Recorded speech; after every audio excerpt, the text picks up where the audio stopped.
Le feu crépite toujours dans le foyer au centre du petit temple abandonné, mais les tasses de thé sont vides. La boîte de mochi circule de main en main et dans le crépitement des flammes ne sont plus présents maintenant que les bruits de mastication et le chant des insectes nocturnes. Dehors, la nuit est d'encre et l'absence de la lune permet de voir une myriade de petits points piquetés brillants, des étoiles, plus que vous ne pourriez en compter. Certains ont d'ailleurs profité de cet interlude pour sortir fumer une cigarette et admirer le ciel nocturne. Mais très vite, vous voilà à nouveau installé sur les vieux tatamis mangés au mythe. Celle qui va raconter la prochaine histoire se lève.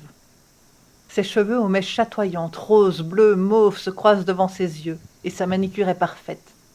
Même le nœud de son yukata à motif de fleurs de prunier est rigoureusement droit. Ses oreilles percées et l'anneau dans son sourcil annoncent la couleur. On sera rock'n'roll. Elle se lève avec énergie, tape 2 fois dans ses mains et s'incline, avant de s'asseoir à genoux dans le même mouvement fluide et gracieux. Elle repousse une mèche rose derrière son oreille, regarde chacun d'entre vous droit dans les yeux et sourit, savourant par avance son histoire. Elle prend une grande respiration, vous retenez la vôtre, et elle entonne la formule rituelle. Mukashi mukashi, hyakki yako. Les comptines ont toujours existé depuis que l'homme sait parler. Tantôt drôles, tantôt grivoises ou sérieuses, elles veulent faire passer des messages, parfois vieux comme l'humanité. Que ce soit de se méfier de certains animaux ou de certaines personnes, de ne pas s'approcher de l'eau ou de profiter de la vie, il y en a pour tous les goûts. Cependant, certaines d'entre elles sont sombres, beaucoup plus sombres, et peuvent vous faire frémir jusqu'au plus profond de votre être. C'est de l'une d'entre elles, une Warabe-uta venue tout droit de l'ancien Japon que j'aimerais parler. Elle se nomme Kaze no Sasayaki, qui veut dire murmure du vent, et date de l'époque Sengoku. Alors rapidement, l'époque Sengoku, ça se situe entre 1477 et 1573, et c'est une période assez sombre de l'histoire japonaise. Entre guerres, troubles militaires et conflits, la vie n'est pas toujours rose, surtout à Kyoto où une guerre civile éclate, la guerre d'Onin. C'est une guerre entre 2 familles, les Yamana et les Hosokawa, qui met le pays à feu et à sang pour finir par provoquer l'épuisement des forces en présence et une grande famine dans la région. Côté positif, c'est aussi l'essor du zen. La construction des châteaux forts japonais comme celui d'Imeji, du fameux Ginkakuji, le pavillon d'argent, de la culture et de l'arrivée du Chanoyu, la cérémonie du thé. Voilà en gros résumé la période Sengoku, sombre mais en plein essor culturel. La légende dont je veux vous parler nous provient de la région de Kyoto. Pour ceux qui ne connaissent pas, Kyoto est située au centre de l'ouest de l'île de Honshu, l'île principale du Japon, dans la région du Kansai. Elle est entourée par des montagnes, avec à l'est le lac Biwa, le plus grand lac d'eau douce du Japon et probablement l'un des plus profonds. Un jour, je vous parlerai peut-être des créatures qui la peuplent, mais ce n'est pas le sujet de la légende d'aujourd'hui. Cette histoire nous vient donc de la région de Kyoto, où les premières occurrences de cette comptine ont été trouvées. Elle possède plusieurs variantes, mais toutes focalisent sur un point central. Ne jamais sortir par les nuits de vent sous peine de mourir. D'ailleurs, avant de commencer mon histoire, je vais vous la présenter, cette comptine, cette Warabe-uta, qui se nomme Kaze no Sasayaki, soit le murmure du vent. Yoru kaze no uta ni kikoeru, kiken na koe ni ki o tsukete, sore ga kikoeru yoru no uchi ni tachi sareba, asa ni wa kiri kizamareru. Traduite en français, ça donne « Méfiez-vous du murmure perfide qu'on entend la nuit dans le chant du vent. Si vous l'écoutez et que vous partez dans la nuit, au matin vous serez découpé. » Imaginez le lac Biwa, le plus grand lac du Japon, et qui a une forme rappelant l'instrument de musique du même nom. C'est un lac entouré de montagnes, parsemé de villages difficiles d'accès. Il faut parfois plusieurs jours de marche pour y parvenir et seuls quelques rares colporteurs, moines et médecins prennent la peine d'aller jusque-là.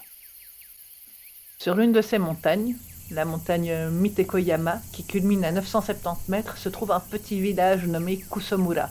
Il est niché sur un plateau. Il faut imaginer une dizaine de maisons en bois au toit de chaume reliées par des sentiers de terre tassée. Une barricade en bois, plus là pour empêcher les bœufs de s'éloigner pendant la nuit que véritablement défensive. Kusomura est entouré par la forêt, avec quelques champs, des rizières et des pâturages où les bœufs paissent en toute tranquillité. Difficile d'accès, vivant en autarcie, il est épargné par la guerre qui fait rage dans le reste du pays. Si les adultes en sont au courant via les différents marchands qui montent jusque-là, les enfants n'en savent rien. En parlant d'enfants, ils sont une quinzaine à Kusomura, depuis les bébés qui tiennent à peine assis jusqu'aux grands ados, courant dans tous les sens, en toute insouciance. Et parmi ces enfants, il y a des jumeaux, nés lors d'une nuit d'automne particulièrement venteuse et orageuse. Une fille, Chiako, et un garçon, Chiaki. Ils ont les mêmes cheveux noirs, les mêmes yeux mordorés, le même sourire en coin. Et avec eux, 3 gamins qui composent leur groupe d'amis. Dès qu'ils ont l'occasion de s'échapper, une fois les corvées finies, ils se retrouvent à l'entrée du village et vont courir dans la forêt. Suivant la saison, ils attrapent des insectes, pêchent dans le ruisseau tout proche, surveillent le bétail. Ils s'inventent 1001 jeux et tentent de retrouver les mystérieuses créatures dont les vieilles Obasan leur racontent des histoires au coin du feu. Le kappa dans les rivières, Amefuri Kozo, cet enfant de la pluie, portant lanterne et parapluie et avec lequel il ne faut pas jouer sous peine de voir la pluie s'installer. Les Tengu, les Oni et tous ces fantômes qui vivent parmi nous mais que seule une poignée d'initiés peuvent voir. Comme tous les enfants, ils ont beaucoup de liberté et quelques précautions à prendre, particulièrement vis-à-vis des animaux sauvages qu'ils peuvent croiser. Si un tanuki c'est mignon, un ours ça l'est nettement moins et ça pourrait facilement les mettre en pièces. Il y a aussi des endroits interdits, comme les sanctuaires abandonnés, ou les pierres et les arbres entourés de shimenawa, ces fameuses cordes tressées dressant le domaine d'un kami, ou encore les lieux entourés de gohei, ces papiers blancs en zigzag qui protègent les démons ou autres entités. Bien sûr, elle interdit les tentes, surtout quand on a à peine 8 ans et qu'on veut vivre le grand frisson. Alors un beau jour d'été, alors que le vent chantonnait dans les arbres, que les grillons remplissaient l'air de leur stridulation, ils se sont enfoncés dans la forêt jusqu'au vieux sanctuaire abandonné. Un bâtiment de bois, au toit de tuiles à moitié éventré. Une corde tressée fait le tour du temple, à environ 3 mètres de distance de l'édifice. Des shidés sont présents aux 4 coins cardinaux, signe que l'endroit est protégé. Les enfants se regardent à quelques pas du lourd cordon. Le vent joue dans leurs cheveux et les corbeaux croissent au loin. Les insectes bourdonnent toujours autant. Chiaki, un peu plus courageux que les autres, regarde sa sœur droit dans les yeux, une lueur de défi dans les siens. Ah, allez, tu viens ? On va leur prouver que c'est nous les plus courageux. Mais tu es sûr ? C'est interdit ? Oh, il n'y a rien à craindre, voyons. Allez, les poules mouillées, en avant ! Il avance d'un pas, se compose un air un peu plus assuré et fait les quelques foulées qui le séparent du shimenawa. Il prend une grande respiration et il enjambe. Aussitôt sa sœur le suit, les 3 autres sur les talons. Une fois de l'autre côté, ils regardent autour d'eux. Un malaise indéfinissable s'est emparé d'eux. La sueur commence à couler sur leur front, le long de leur dos. L'air est comme pâteux, lourd. Un silence de mort les entoure, et les pas qu'ils font sur les feuilles mortes semblent comme étouffés. Le soleil qui jouait jusque-là dans les ramures des arbres a disparu. Une brune fine monte du sol tandis qu'un froid glacial les fait frissonner. Mais pas question pour autant de reculer. Courageux, ils avancent jusqu'au bâtiment en ruine. Se mettent à plusieurs pour déplacer la lourde porte tombée de guingois, pour enfin entrer dans le sanctuaire. Plissant les yeux dans la pénombre, ils montent les quelques marches qui les séparent de la pièce centrale. Sous leurs pieds, les planches en bois craquent à chaque pas qu'ils font. Ils arrivent au milieu de la chambre. Quelques marches mènent à une estrade peinte en rouge dont la peinture écaillée montre le poids des années écoulées. Estrade, elle aussi entourée de la corde et des papiers protecteurs des sanctuaires. Sur celle-ci, une forme surélevée, ronde, les intrigue. Les enfants s'approchent, montent les marches et arrivent devant un puits en pierre sombre, qui semble avaler le peu de lumière qui parvient jusqu'à lui. Il passe par-dessus la corde et se dirige vers la margelle. Chiako est la première à se pencher dessus. Elle plonge le regard dans un vide insondable. Se penche un peu plus pour voir mieux. Un vent violent venu du gouffre manque de la faire trébucher et tomber tête première dans les entrailles de la terre. Une pince se détache de sa chevelure et tombe dans le puits sans fond, sans un bruit, tandis que sa chevelure lui fouette le visage. Son frère la rattrape, juste avant qu'elle ne bascule dans le trou. Eh bien, on peut dire que t'as eu chaud, hein. Un peu plus et tu rejoignais le royaume d'Emma plus tôt que prévu. Oh, c'est bien toi la plus courageuse en tout cas, bravo. Tous rigolent nerveusement, mais Brave se rapproche. Ils sont maintenant tous penchés au-dessus de la margelle. C'est une question de courage, de ne pas montrer sa peur face au vent glacé qui monte du plus profond du puits. Un vent de plus en plus puissant, sifflement qui semble murmurer des choses à leur oreille.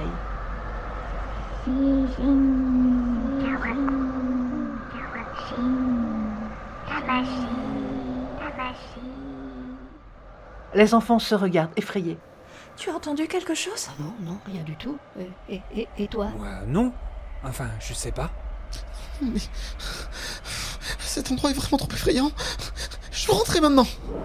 Un puissant coup de vent froid comme la mort vient les envelopper, et une odeur atroce de chair rance, putride, monte des entrailles de la terre, mettant fin aux dernières brides de courage qu'il leur restait. Vite, vite, ils s'écartent du puits et se mettent à courir. Sautent l'un après l'autre par-dessus la corde magique.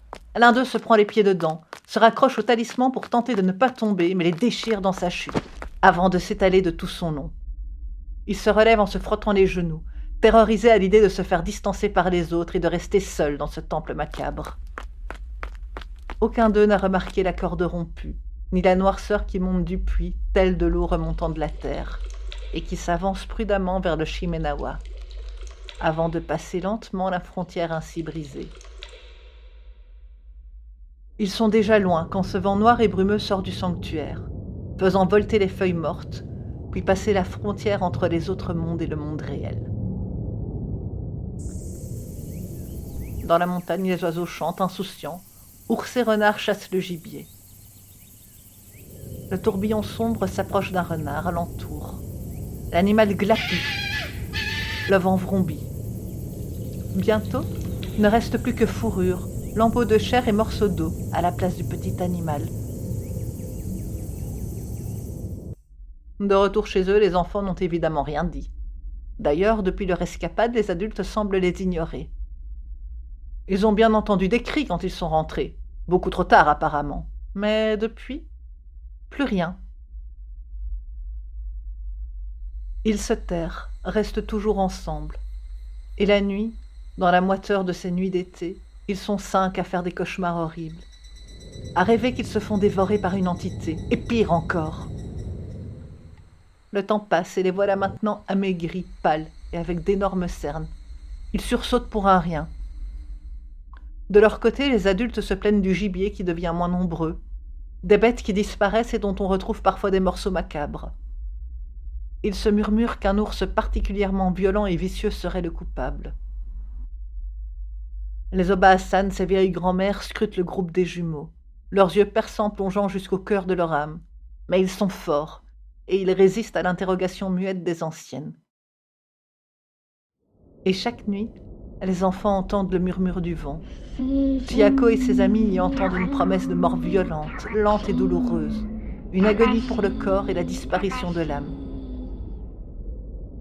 Il va bien falloir en parler aux anciennes à un moment, trouver le courage d'avouer leurs bêtises, mais pas maintenant. Non, maintenant ils ont trop peur. Parce que peu à peu, ce sont tous les enfants du village qui, en dormant dans les chaudes nuits de ce début d'automne, entendent les murmures du vent. Mais pas celle violente et prometteuse de mort du groupe des jumeaux, non. Eux, c'est une autre mélodie qu'ils entendent. Une chanson suave, douce, qui leur promet monts et merveilles pour autant qu'ils viennent les rejoindre là-bas, dans la forêt, au plus profond de la nuit. Bien sûr, ils en parlent à leurs parents, qui rigolent, parlent d'une imagination trop généreuse. Les vieux les mettent cependant en garde. Les yokai rôdent, surtout pendant les nuits étouffantes comme celle-ci. Il s'agirait de ne pas les écouter, sinon on est perdu, pour toujours. Les Obasan font promettre de ne jamais écouter les promesses du vent, que c'est courir à sa propre perte et que les démons sont partout. Alors les enfants écoutent les anciennes et se bouchent les oreilles en allant dormir. Les adultes, par contre, malgré tout le respect qu'ils ont pour leurs aînés, haussent les épaules. Comme si on pouvait entendre autre chose que les sifflements du vent quand celui-ci souffle. Et le temps passe. L'automne laisse doucement place à l'hiver et à ses premières neiges. Dans la nuit, les adultes se tournent et se retournent dans leur lit. Certains en proie aux insomnies observent la montagne blottie dans leur futon, écoutent les cris de la nuit. D'autres dorment du sommeil de celui qui a travaillé dur toute la journée. Et dans la nuit piquetée d'étoiles, c'est comme si une seule respiration endormie montait du village.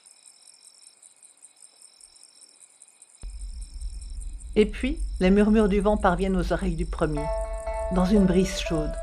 Ses promesses sont incandescentes et agréables. L'homme tel un automate se lève et suit la lente mélopée qui lui susurre des idées de paradis. Pieds nus, il sort, laissant des empreintes dans la neige fraîche qui crisse sous ses pas.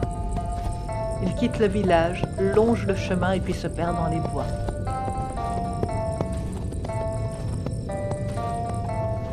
Là, le vent l'entoure, entièrement. D'abord doucement, brise chaude, bienvenue dans la froideur de la nuit. Elle agite ses vêtements, ses cheveux. Langoureuse, elle l'entoure, tel un baiser immense. Il gémit. Puis, elle se fait plus intense, ses caresses deviennent rugueuses et le sang perle. Il ouvre la bouche, crie. Mais le son est emporté dans la spirale infernale de ce vent maudit, qui prend son essor, lamine sa chair. De chaud, il devient glacial. L'homme ferme les yeux, très fort. Des larmes perlent sous ses paupières, mais la pression du vent l'oblige à les rouvrir. Et le vent en profite. Frivole, il assèche, dessèche les globes oculaires qui deviennent rouges, enflés, avant de crever et de couler sur le visage meurtri, d'où des lambeaux de peau se détachent. Goulûment, le vent avale chair et yeux. L'homme hurle, mais aucun son ne sort de ses lèvres lacérées. Ses vêtements déchirés par les bourrasques, sa peau mise à nu bientôt laminée et couverte de traînées de sang, laisse apercevoir les muscles rouges et les tendons blancs et luisants. Les viscères se déroulent, avalés par la tempête déchaînée, et bientôt à leur tour disparaissent, laissant la place à l'ivoire des os. Le vent se sustente, faisant craquer les os, extrayant la moelle. Bientôt, il ne reste que quelques lambeaux du pauvre malheureux. Au petit matin, constatant sa disparition, tout le village se met à sa recherche. Suit les traces de pas, jusqu'à ce qu'elles disparaissent mystérieusement. On ratisse la forêt, on crie son nom, mais on ne trouve trace de lui nulle part. Si les premiers jours il se murmurait sous le manteau que c'était une fugue amoureuse, on se rend compte bien vite que ce n'est pas le cas. Et jour après jour, semaine après semaine, mois après mois, de nouvelles personnes disparaissent. Hommes, femmes, des adultes en pleine santé, des gens sans histoire. La voix du vent devient plus forte et le nombre d'adultes dans le village diminue. Les habitants se cachent chez eux, ferment leurs portes à double tour, mais rien n'y fait. Chaque fois qu'il souffle, le vent maudit prend son tribut.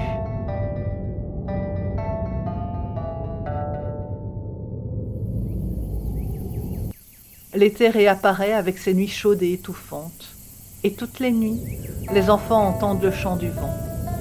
Et toutes les nuits, ils mettent en application les conseils reçus. Ils se bouchent les oreilles et fuient la voix cajoleuse du vent. Mais une nuit, l'un d'eux cède, et c'est la première disparition d'enfant. Lors d'une nuit sans lune, un peu comme celle-ci, il s'est levé de son lit. Titubant, il a ouvert la porte de sa maison et, pieds nus, a avancé le long du chemin. Devant lui, le vent lui susurrait de belles promesses, une vie meilleure, un royaume, l'assurance de ne jamais aller à la guerre. L'un après l'autre, ses pas le rapprochent du sanctuaire maudit dans la forêt. Il avance, ne sent pas sous ses pieds le changement entre les feuilles mortes de la forêt, l'humidité de la brume devant le temple et les planches brutes du plancher en bois. Et il ne sent pas non plus la corde sur laquelle il marche. Il arrive devant l'estrade, monte les 4 marches qui le séparent des pierres sombres. Avec un peu de difficulté, il se met debout sur le bord du puits. Il lève les 2 bras, tendus comme s'il s'apprêtait à s'envoler. Une bourrasque violente l'entraîne et personne ne voit son corps tomber dans le trou sans fond, déchiqueté, démembré par les ricanements du vent.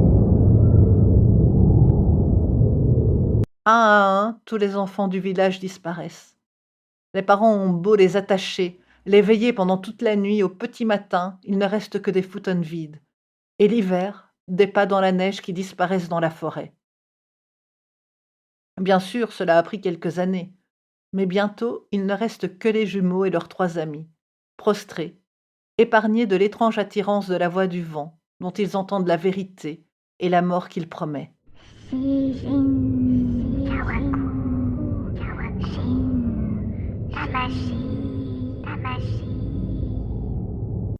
Un village sans enfants est un village mort. Les adultes restants, les vivants, ceux épargnés par la malédiction, sont partis depuis bien longtemps. Il ne reste qu'une très vieille Obasan et 5 enfants incapables de grandir.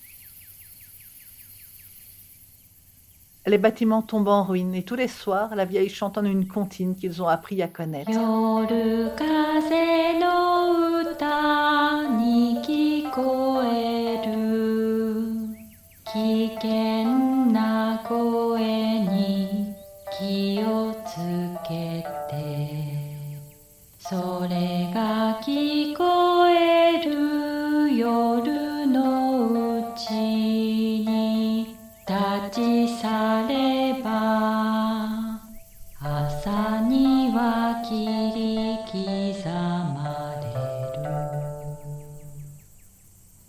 Méfiez-vous du murmure perfide qu'on entend la nuit dans le chant du vent. Si vous l'écoutez et que vous partez dans la nuit, au matin vous serez découpé. Obasan est dans sa maison et pose au centre du foyer la dernière bûche qui lui reste d'une main un peu tremblante. Il fait nuit et dehors la tempête fait rage, envoyant des rafales de neige jusqu'au pied du futon. Assise, elle regarde de ses yeux qui ne voient plus que l'obscurité depuis bien longtemps le groupe des enfants. « Eh bien, mes pauvres petits, vous aurez été décidément aveugles jusqu'au bout, plus aveugles que moi-même. Allez, il est temps d'y aller à présent. Venez avec moi. » Sur ces mots, elle s'allonge, sa respiration sifflante ralentit, jusqu'à n'être plus qu'un souvenir. Chiako et ses amis réalisent à ce moment-là qu'ils sont morts il y a des années, morts ce jour-là devant le puits. Rassemblés autour du corps de la défunte, leur contour se fait un peu flou, comme s'ils se dissolvaient dans la brume et le froid. La gorge serrée, ils se regardent disparaître lentement. Kusomura n'est désormais plus peuplé que de fantômes errants, il est oublié par l'histoire.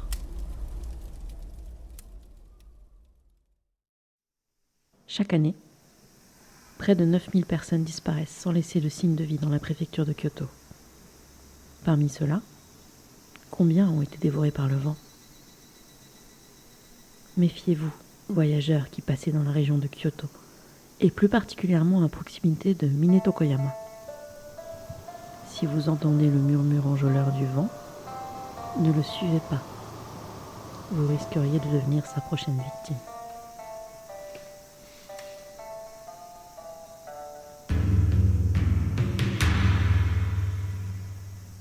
La bûche s'écroule dans un crépitement de flammes, faisant sursauter tout le monde, vous y compris. Et vous voilà de retour dans ce sanctuaire abandonné, qui ressemble peut-être un peu trop à celui de cette dernière histoire. Il vous semble d'ailleurs sentir un relent un peu putride, et tout d'un coup, vous ne vous sentez plus aussi rassuré qu'au début. La conteuse en tout cas se lève, un sourire narquois sur les lèvres et s'en va souffler une nouvelle bougie, la 4e.